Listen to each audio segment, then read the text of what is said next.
a salvo was fired by the All India Trade Union Congress, by our unions, where we held a massive rally saying that these are SEZs are going to be ghettos of exploitation for the working class, and the government has no business to enslave us after we have driven away the Portuguese from this land. So we do not want new and more harsher kind of enslavement.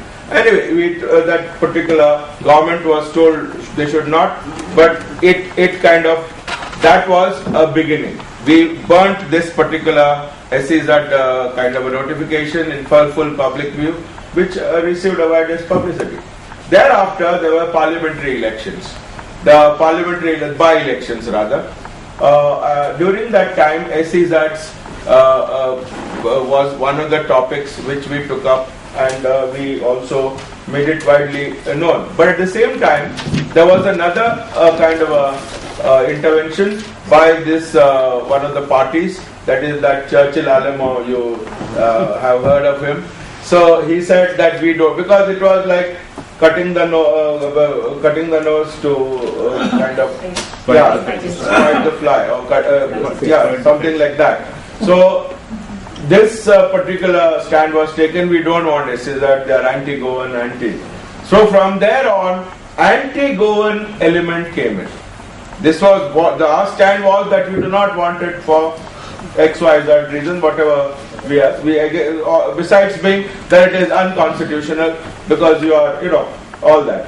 So then the thing was, the elections took place. Just before the elections, you had another major agitation called the agitation against the regional plan. Now, why this agitation took place, I am not getting into it, except for the fact that I will only say that there was a big vacuum, socially, culturally, economically, and all that. There is a vacuum. And now this particular agitation gave a fillip to that, was able to vent people's anger, and they were very angry with the government, the way things were. That specifically because a lot of people have made a lot of money on selling land. And there is an alteration to the original plan, and the new plan which was coming out, they had made alterations on that, the regional plan. And in any case, it was more, what would you call it, these real estate agent friendly, land sharks and all that. So this particular regional plan succeeded because there was a very strong support by one community and a very strong support by the church. So as a result, you have the regional plan shelved. So with that, the forces which were agitating felt now the anything which is anti-people, anti-Goa, anti-whatever has to be opposed, and rightly so. And there was a committee which came up which said that we are against, that is the Matadi Saldanas committee, that is Goa. Save Goa. That one is the Save Goa committee. The other one was GMAS. Goa Movement against SEZs. And they really took it up in a big way. And they also included this issue of being anti-workers. It was a kind of a charity, but the main thing was that it was the Goa is a small thing, and that Goa should not have these SEZs. And all the other things, including suspension of pollution laws and water scarcity and all those kind of things which were given full play. Thereafter, another anti-SEZ Virodhi Manch, they also said, "Hum kisi se kam nahi," and they also came on the scene. So it was good. There should be competition to do good work. So from that point of view, we all welcomed their intervention. And thereafter, another group came up, Youth for Goa. Young students came up and said, "This is also against our future, against our interests."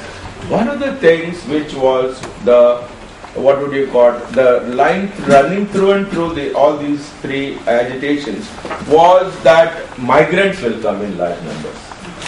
Migrants will come and they will besiege Goa, and it is as it is, we are losing our identity, losing our land, losing our culture and special culture that we have. And as a result, if we get these migrants, we'll lose everything. So that was another kind of this one.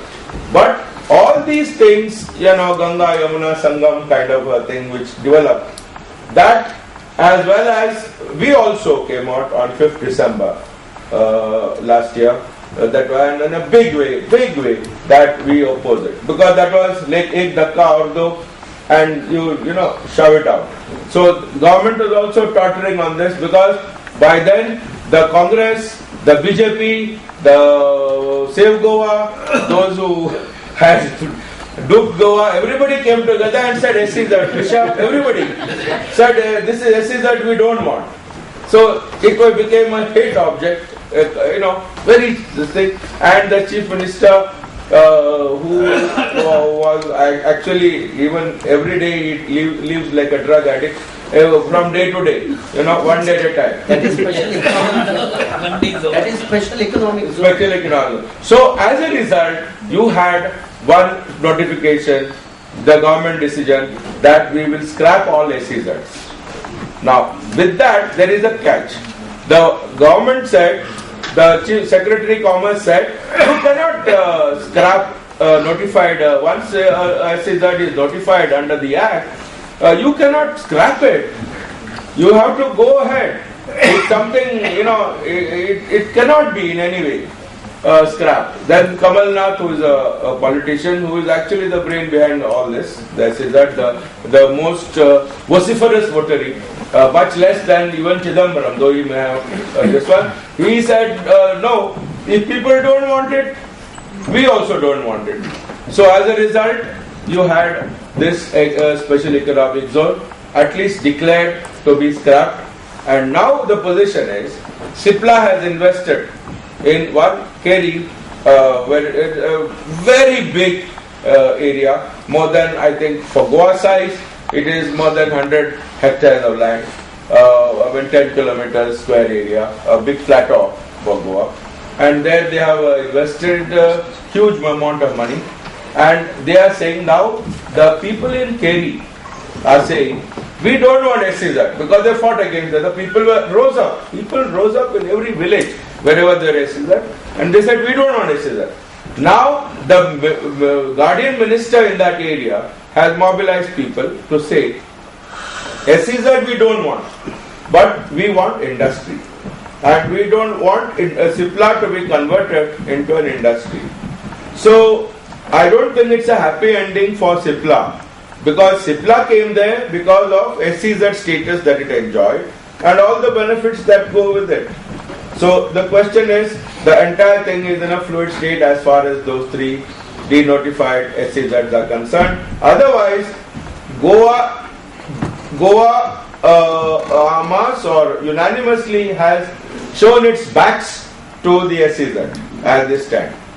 Now we should see what the future will unfold, but those agitation, struggle are continuing, and people are very much alert to this. Of course, there is another development, namely the Prime Minister has come out with another human development zones or something like that. The Prime Minister has come out with a new thing, that human development zones. No, some other name it has got. Huh? It has got another name. SEZ, Education Zone, Knowledge Hubs. Knowledge Hubs. Knowledge Hubs. Yeah, so it's another kind of invidious way to promote this kind of thing. So that is an SEZ with the information technology or something like that? With universities. Special exploitation zone.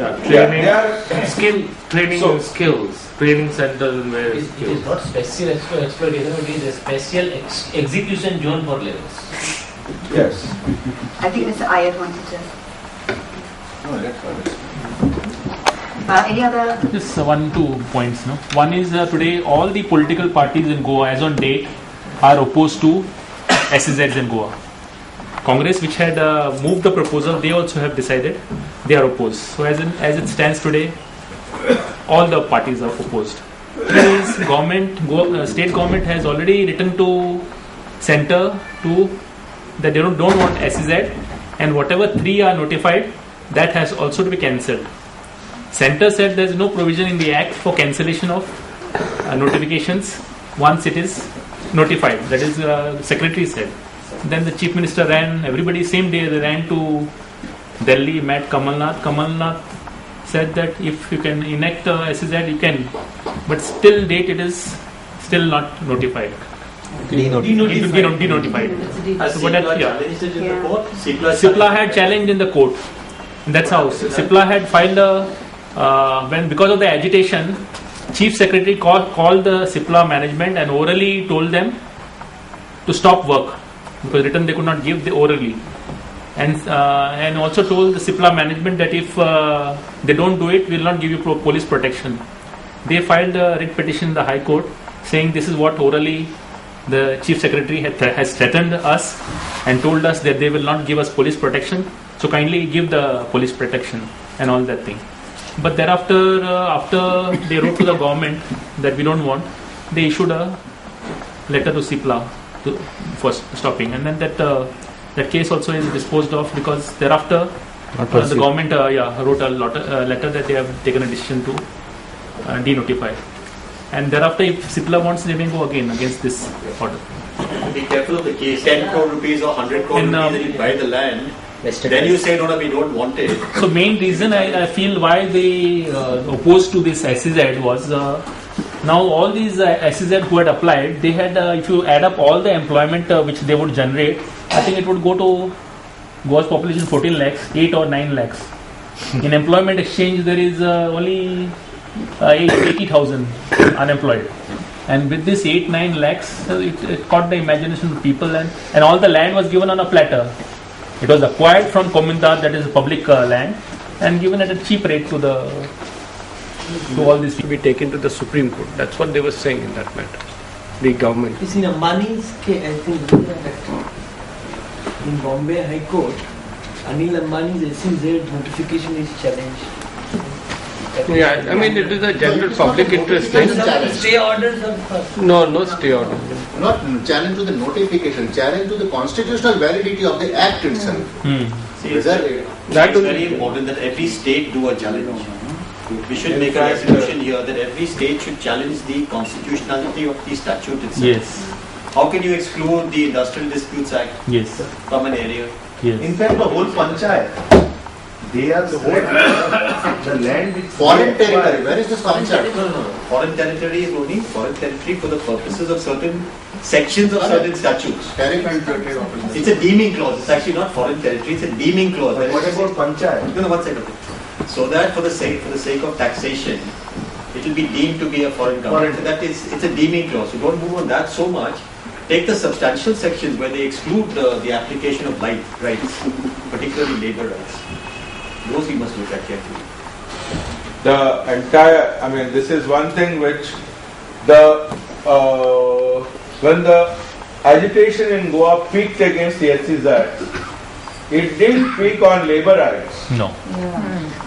I mean, know the fault lines. I mean, let us not be too emotional about it. But the fault lines, they didn't speak on labor rights. On the contrary, I am afraid that the way it developed, that on this whole thing of migrants coming in, spoiling out I'm afraid. Let me tell you very frankly. Though I'm happy the end result is SEZs are out, but I'm not happy the way this whole process has taken and the way our young people have been bombarded with Goa will be no more with us. We will all have people from outside and we will all this and we will all that. Those things somehow, somewhere it disturbs me. So this is one thing. But I'm very happy that SEZs are out. And of course they will come in through some other means. As long as this structure and this system continues. They will find its own ways of coming back in some other form. But for the time being they are out. The other thing about these SEZs is, SEZs, yes, we have thrown them out. But there is a feeling among the people in Goa that we can ill do without industrialization. We don't want any industrialization. I mean, that is another thing which is developing, which is, I think, a trend which is very dangerous. See, there are a lot of peculiarities. You are not come and stayed in Goa like that, but it is important that there is that kind of a feeling. We don't require industrialization. We are self-sufficient. So this is another. But related to this issue of labor rights is the issue of acquisition of farmers' land. Correct. Because in Maharashtra it is basically, it's at a stage where the land is being acquired by the industries. And that's where the farmers and the landless laborers are opposing it because it's their land. So that issue also we have to relate it to that, the issue of acquisition of land, farmland, and with the workers' rights. It is the immediate issue.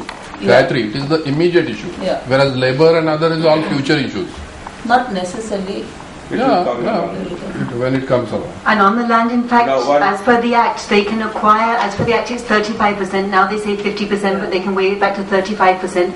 Only 50% or 35% need be used for the purpose for which it's acquired in terms of whether it's service sector or what they're setting up. The rest can be used for, the words are any other development.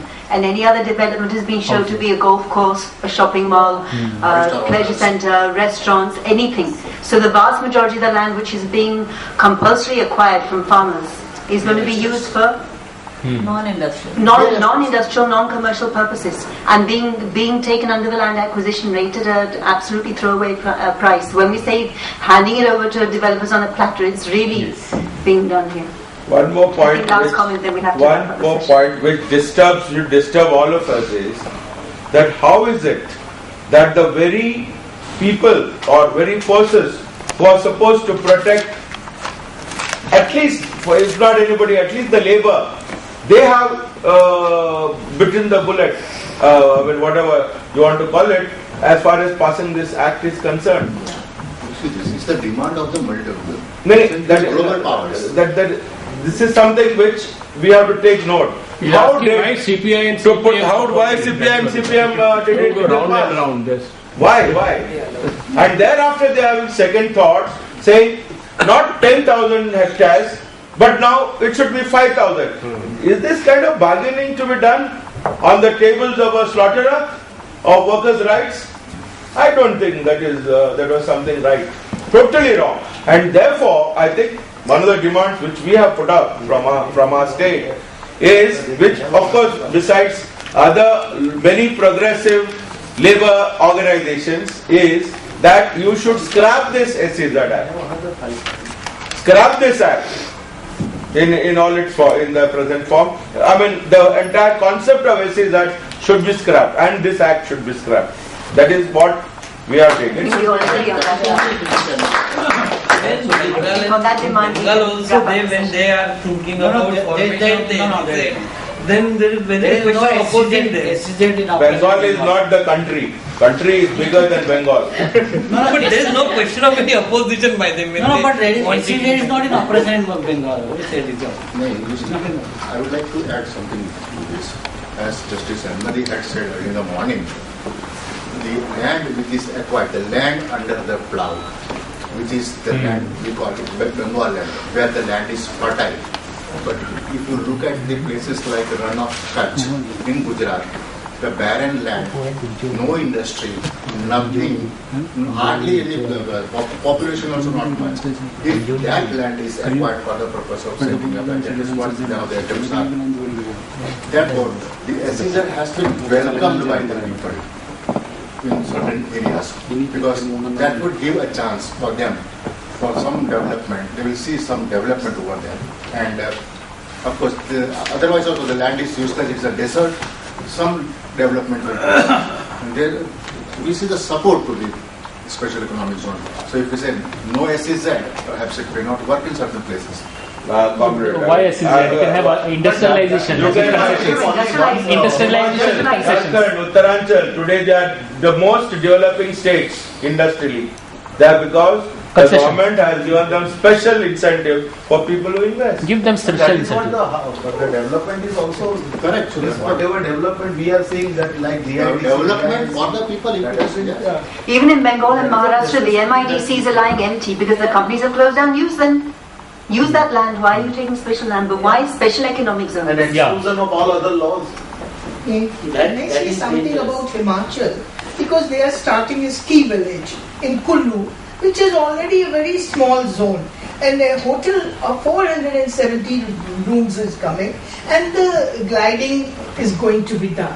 So the whole village's land has been taken of the farmers at almost nil price, I would say.